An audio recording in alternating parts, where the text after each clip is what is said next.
नमस्कार, आप देख रहे हैं एवन उत्तर प्रदेश और आपके साथ मैं हूं आशीष तिवारी। बुलेटिन में सबसे पहले एक नजर हेडलाइंस पर।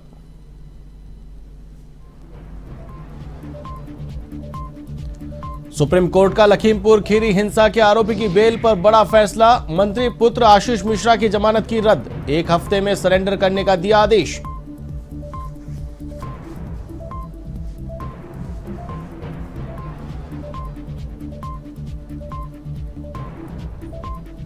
यूपी के वित्त मंत्री चिकित्सा मंत्री सुरेश खन्ना ने वित्तीय हालात पर रखी अपनी बात। मोदी और योगी सरकार की वित्तीय नीतियों की तारीफ। कहा, योगी सरकार ने सभी विभागों को मासिक, छमाही और 1 साल की कार्य योजनाएं बनाने के दिए निर्देश।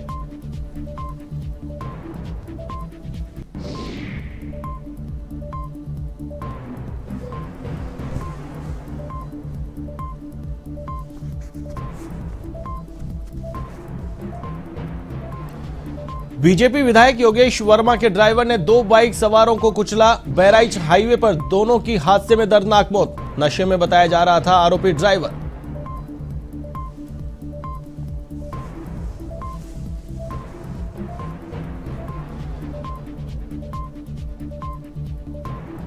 गाजीपुर में सामने आया दिल दहला देने वाला मामला। घरेलू विवाद ने ली 4 की जान। पति ने पत्नी और 2 बच्चों को खिलाया जहरीला खाना तो खुद ने भी फांसी का फंदा लगाकर दी जान।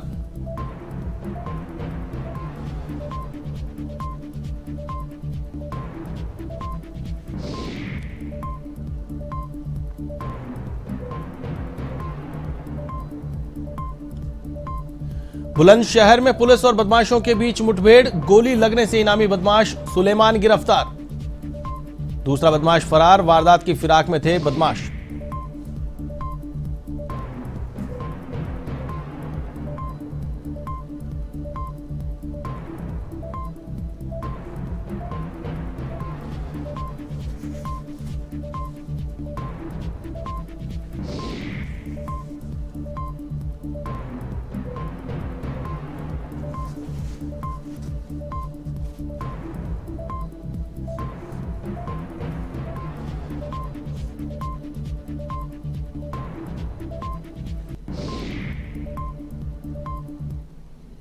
और अब खबरें विस्तार से।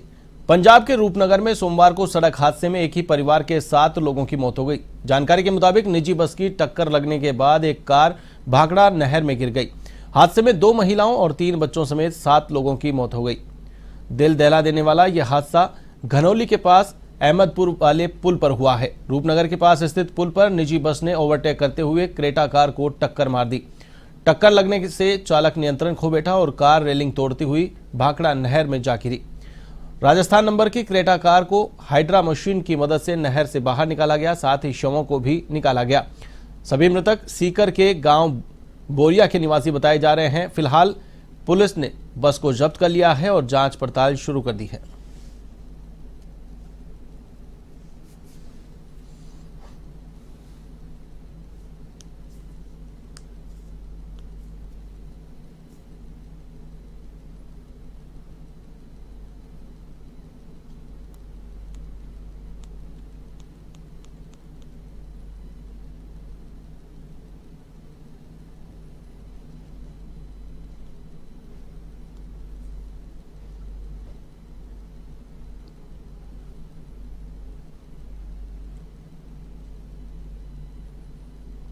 लखीमपुर खीरी में हुई हिंसा के आरोपी आशीष मिश्रा को सुप्रीम कोर्ट से बड़ा झटका लगा है। सुप्रीम कोर्ट ने आशीष मिश्रा की जमानत खारिज कर दी है। ऐसे में उनको 1 हफ्ते के अंदर सरेंडर करना होगा। आपको बता दें कि आशीष मिश्रा गृह राज्य मंत्री अमित मिश्रा टेनी के बेटे हैं। माफ कीजिएगा, अजय मिश्रा टेनी के बेटे हैं। लखीमपुर में जो किसानों पर गाड़ी चढ़ी थी उस मामले में आशीष मिश्रा का नाम आया था। आशीष मिश्रा को इलाहाबाद हाईकोर्ट ने जमानत दी थी, जिसको अब सुप्रीम कोर्ट ने खारिज कर दिया है। सुप्रीम कोर्ट ने कहा कि इलाहाबाद हाईकोर्ट ने पीड़ित पक्ष का ध्यान नहीं रखा, पीड़ित पक्ष की सुनी नहीं गई। सुप्रीम कोर्ट ने कहा कि आशीष मिश्रा की जमानत अर्जी पर हाईकोर्ट को फिर से विचार करना चाहिए।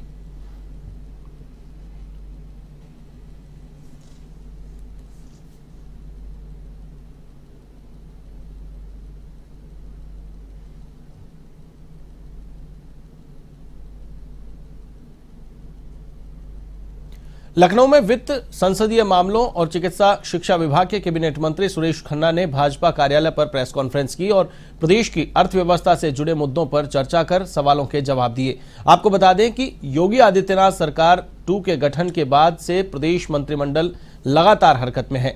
सीएम योगी ने भी समस्त विभागों के मंत्रियों को कार्य योजना बनाकर उसके तहत काम करने को लेकर निर्देश जारी किए थे।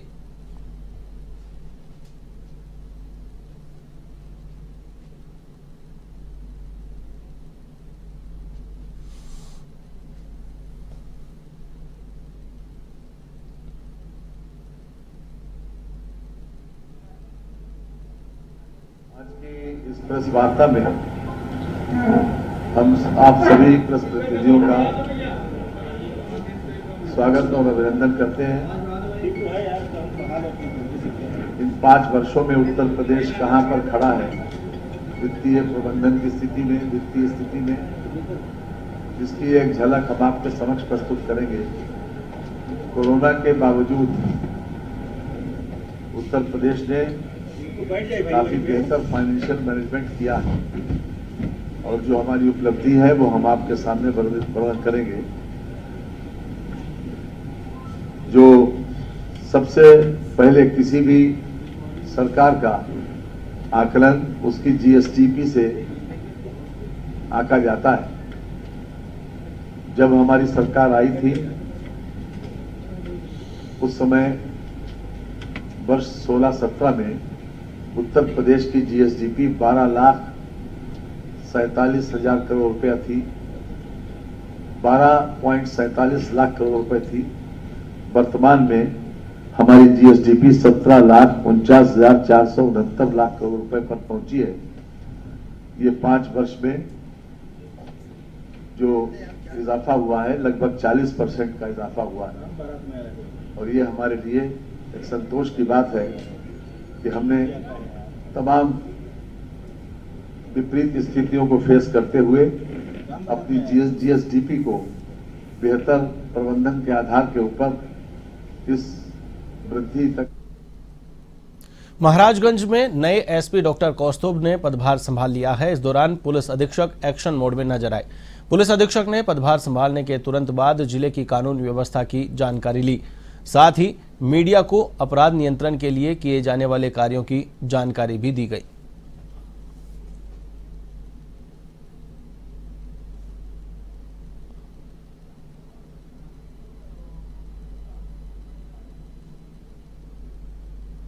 नवागत एसपी डॉक्टर कौस्तुभ ने महाराजगंज जिले में चार्ज ले लिया। आपको चार्ज ले 2 दिन हो गए हैं, आप मौजूद हैं। आइए उनसे बातचीत करते हैं कि महाराजगंज में चार्ज लेने के बाद आपकी क्या क्या प्राथमिकता रहेंगी, चूँकि महाराजगंज जिला भारत नेपाल बॉर्डर के समीप पड़ता है।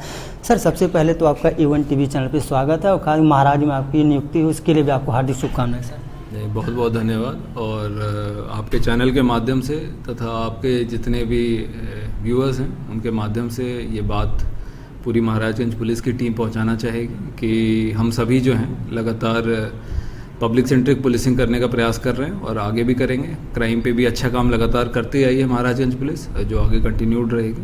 और हमारी कुछ प्रायोरिटीज़ हैं इस वक्त, जैसे कि मिशन शक्ति है और ज़्यादा बेटर सर्विस डिलीवरी है, तो उसको लेके हम कटिबद्ध हैं और लगातार कार्य उसमें होता रहेगा। सर, एक मामला अक्सर देखने को मिलता है थाने पे, जो भी हमारे सर्किल क्षेत्र थाने हैं, चौकियाँ हैं, अक्सर जो पब्लिक है पुलिस से डरी रहती है।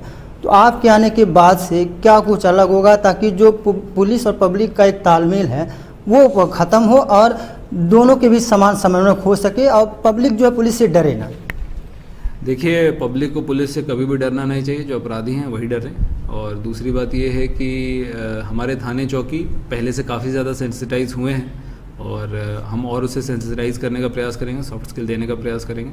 हमारे सभी थानों में महिला हेल्प डेस्क इस वक्त जो है वो कार्यरत है, साथ में साइबर हेल्प डेस्क कार्यरत किए गए हैं। आगंतुक कक्ष भी जो है उसके निर्माण में और थाना परिसर को और ज़्यादा साफ करने के तरीकों में हम लगेंगे और अधिक बेहतर संवाद लगातार रहेगा फुट पेट्रोलिंग के दौरान और लोगों से बाकी अन्य समय पे जन सुनवाई के दौरान। तो उम्मीद है कि हम सभी एक टीम वर्क के तहत इसको और बेहतर कर पाएंगे। तो ये हमारे साथ महाराजगंज जिले के नवागत एसपी डॉक्टर कौस्तुभ मौजूद थे। इनका साफ कहना है कि जो भी शासन के दिशा निर्देश उसका 100% पालन कराया जाएगा। लॉ एंड ऑर्डर का 100% महाराजगंज जिले में पालन कराया जाएगा। साथ ही साथ जो जनता है, पब्लिक है, उसको डरने की ज़रूरत नहीं। उनके साथ जो भी न्याय होगा वो किया जाएगा ताकि पब्लिक और पुलिस का समन्वय बना रहे। कैमरा पर्सन के साथ मैं A1 TV संवाददाता महाराजगंज। अयोध्या में सड़क सुरक्षा सप्ताह अभियान की शुरुआत हो चुकी है, जहां परिवहन विभाग आगामी 24 अप्रैल तक लोगों को यातायात के नियमों का पालन करने के लिए जागरूक करेगा। वहीं परिवहन विभाग कार्यालय में अयोध्या विधायक वेद प्रकाश गुप्ता ने लोगों को यातायात के नियमों को पालन करने की शपथ दिलाई। इस दौरान एक संगोष्ठी का भी आयोजन किया गया। संगोष्ठी के बाद अयोध्या विधायक वेद प्रकाश गुप्ता ने जागरूकता वाहन को हरी झंडी दिखाकर रवाना किया। साथ ही लोगों से सड़क के नियमों का पालन करने की भी अपील की।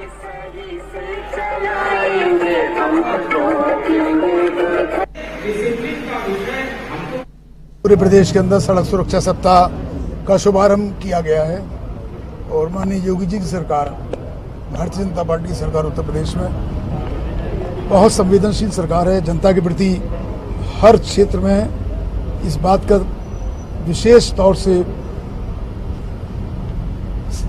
ध्यान रखा जा रहा है कि कैसे आज जो इस प्रदेश के अंदर महत्वपूर्ण हाईवेज बन गए हैं उनमें कैसे सुरक्षित हम चले भी और सुरक्षित पहुंचे भी, ये बहुत महत्वपूर्ण है।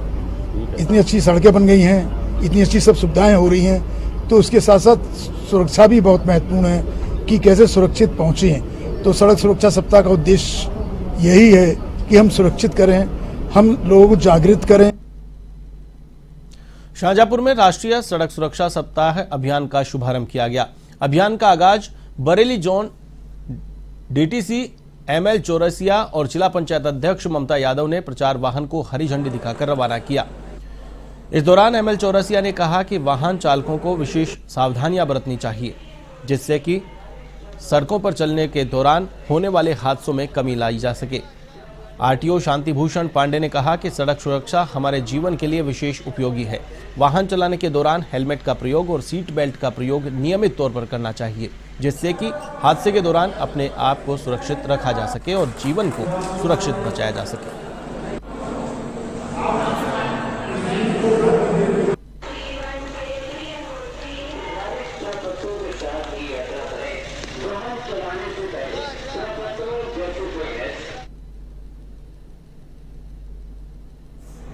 चार रोड सेफ्टी वीक मनाए जाते हैं। पिछले वित्तीय वर्ष का ये चौथा रोड सेफ्टी वीक था, जिसमें एक सप्ताह तक विभिन्न प्रकार के इन्फोर्समेंट का और जागरूकता प्रोग्राम आयोजित किए जाते हैं। इसी क्रम में आज इसका उद्घाटन किया गया था, जिससे जिला पंचायत अध्यक्ष द्वारा उद्घाटन किया गया। और हम लोग पूरे सप्ताह में इन्फोर्समेंट कार्य भी करेंगे और जागरूकता के अभियान भी लगातार चलाते रहेंगे, जिससे कि आम जनमानस को यातायात नियमों को एक तो जागरूकता है, दूसरे एक भय का माहौल भी बने कि उसने जो हेलमेट नहीं लगाया, सीट बेल्ट का प्रयोग नहीं किया है। कस्बा मिर्जापुर पोल में दिल्ली यमुनोत्री हाईवे किनारे मौजूदा स्पेयर पार्ट्स की दुकान और मकान में आग लग गई। यह आग व्यापारी हाजी मुशर्रफ अली की दुकान और मकान में लगी। आग इतनी भयंकर थी कि मकान में फंसे परिवार के लोगों को बमुश्किल बाहर निकाला जा सका। सूचना मिलते ही पुलिस और फायर ब्रिगेड की गाड़ी मौके पर पहुंची और आग पर काबू पाया गया। आग लगने की वजह का पता फिलहाल नहीं लग पाया है, लेकिन आग में लाखों के नुकसान का अनुमान है।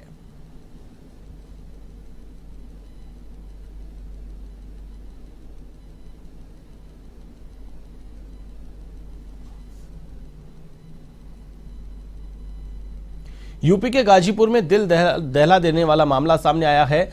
सादात क्षेत्र में पत्नी से हो रहे विवाद के चलते वार्ड नंबर 2 निवासी शिवदास सोनकर ने पूरे परिवार को जहरीला खाना खिला दिया। ये जहरीला खाना खाने से पत्नी रीना समेत 2 बच्चों की मौत हो गई। वहीं इसके बाद शिवदास ने भी खुद के फांसी का फंदा लगाकर आत्महत्या कर ली।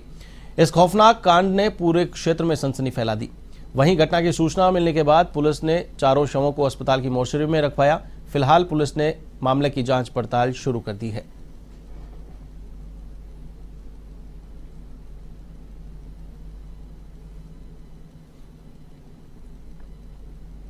यूपी के लखीमपुर खीरी में बहराइच हाईवे पर भाजपा सदर विधायक योगेश वर्मा की स्कॉर्पियो ने बाइक सवार 2 मौसेरे भाइयों को रौंद दिया। इससे दोनों युवकों की मौके पर ही मौत हो गई। हादसे के बाद ड्राइवर मौके पर गाड़ी छोड़कर फरार होने लगा, लेकिन लोगों ने ड्राइवर को पकड़ लिया और पुलिस के हवाले कर दिया। बताया जा रहा है कि हादसे के वक्त आरोपी ड्राइवर नशे में धुत था। दोनों युवक शादी समारोह में जा रहे थे और इसी दौरान रामापुर गांव के पास स्कॉर्पियो ने बाइक को अपनी चपेट में ले लिया। फिलहाल पुलिस दुर्घटना की जांच पड़ताल में जुटी है।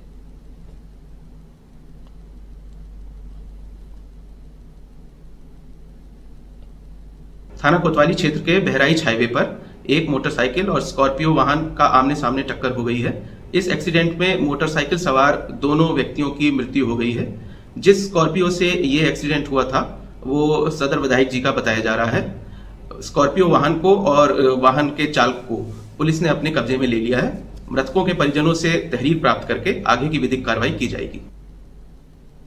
यूपी के कौशाम्बी स्थित अलीपुर जेता गांव में एक तेज रफ्तार बोलेरो ने सड़क किनारे खड़े ट्रक को टक्कर मार दी। इस भीषण सड़क हादसे में बोलेरो चालक समेत 5 लोग गंभीर रूप से घायल हो गए। वहीं बोलेरो के पर खच्चे उड़ गए। घटना की सूचना पाकर पुलिस मौके पर पहुंची और घायलों को अस्पताल में भर्ती करवाया गया, जहां सभी घायलों को हालत गंभीर होने के चलते रेफर किया गया। फिलहाल पुलिस दुर्घटना की जांच में जुट गई है।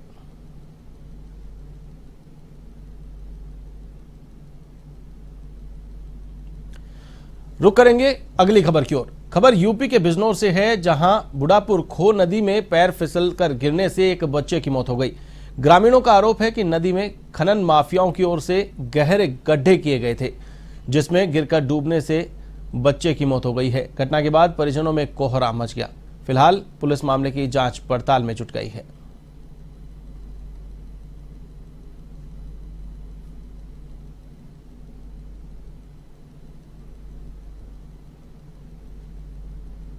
बुलंदशहर के नगर कोतवाली क्षेत्र के मोहनकुटी के पास मोटर रिपेयरिंग फैक्ट्री के चौकीदार की लाठी डंडों से पीट कर हत्या कर दी गई।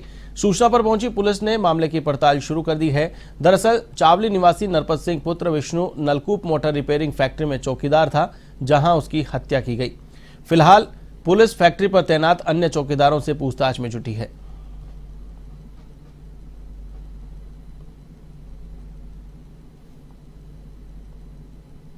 कोतवाली नगर थाना क्षेत्र में एक ट्रांसफार्मर और मोटर पार्ट्स के मरम्मत की फैक्ट्री है, जिसमें कुल 4 चौकीदार रात में रहते हैं।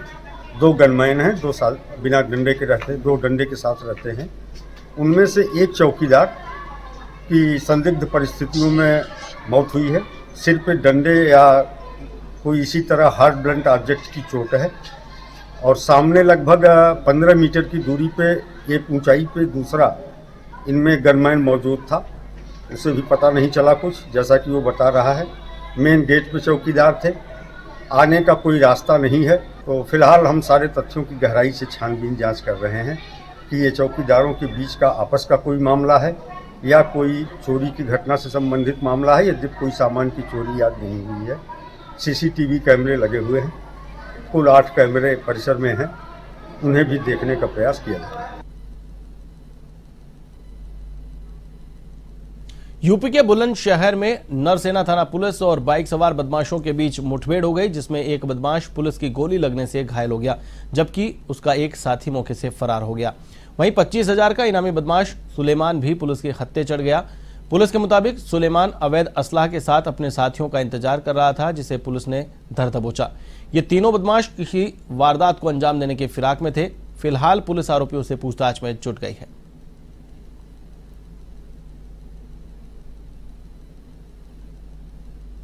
नरसेना थाना क्षेत्र में पुलिस मुठभेड़ में कुख्यात लुटेरा चोर लियाकत नाम का अपराधी, जो स्याना थाना क्षेत्र का रहने वाला है और लगभग 13 मुकदमे पूर्व से जिसके विरुद्ध पंजीकृत हैं, वो क्रॉस फायरिंग में घायल हुआ है, गिरफ्तार किया गया है। उसके कब्जे से तमंचा, कारतूस और एक चोरी की मोटरसाइकिल बरामद हुई है। उल्लेखनीय है कि कल शाम के समय बहादुरगढ़ हापुड़ का रहने वाला, जिसके विरुद्ध 20 मुकदमे हैं, सुलेमान नाम। यूपी में कोरोना के केस फिर से बढ़ने लगे हैं। 24 घंटे के भीतर प्रदेश में कोरोना के 135 नए मामले सामने आए हैं। सबसे ज्यादा 76 संक्रमित गौतम बुद्ध नगर में मिले हैं। इसके बाद गाजियाबाद में 33 मरीज मिले हैं। इनमें से 4 एक ही परिवार के बताए जा रहे हैं। इधर हरदोई में भी एक मरीज की मौत हुई है। इस बीच 31 मरीज कोरोना से रिकवर भी हुए हैं। वहीं एक्टिव केस की संख्या बढ़कर अब 610 हो गई है। आपको बता दें कि 36 दिनों बाद इतनी बड़ी संख्या में कोरोना के मामले सामने आए हैं। इससे पहले 7 मार्च को 133 मामले सामने आए थे। इधर कोरोना को देखते हुए मामलों को बढ़ता हुआ देखते हुए उत्तर प्रदेश सरकार सख्त हो गई है। लखनऊ समेत एनसीआर से जुड़े सभी जिलों में मास्क पहनना अनिवार्य कर दिया गया है। उत्तर प्रदेश सरकार ने आदेश जारी करते हुए कहा कि नोएडा, गाजियाबाद, मेरठ, बागपत समेत एनसीआर के सभी जिलों और लखनऊ में मास्क पहनना अनिवार्य होगा।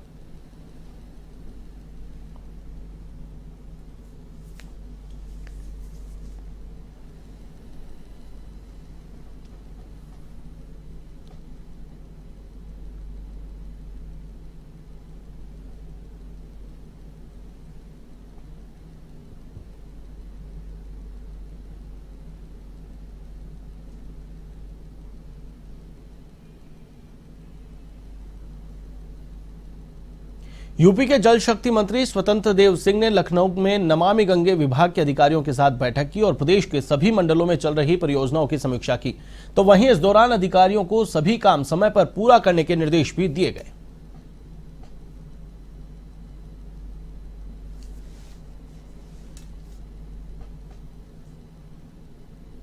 यूपी के शाहजहांपुर में जेतीपुर पुलिस ने 2 करोड़ रुपए की अफीम के साथ तस्कर को गिरफ्तार किया है। पुलिस अधीक्षक एस आनंद के निर्देश पर चलाए जा रहे अभियान के तहत मुखबिर की सूचना पर पुलिस ने नाकाबंदी कर एक तस्कर को रंगे हाथों गिरफ्तार किया है। फिलहाल पुलिस आरोपी तस्कर से पूछताछ कर उसके नेटवर्क की जानकारी खंगाल रही है।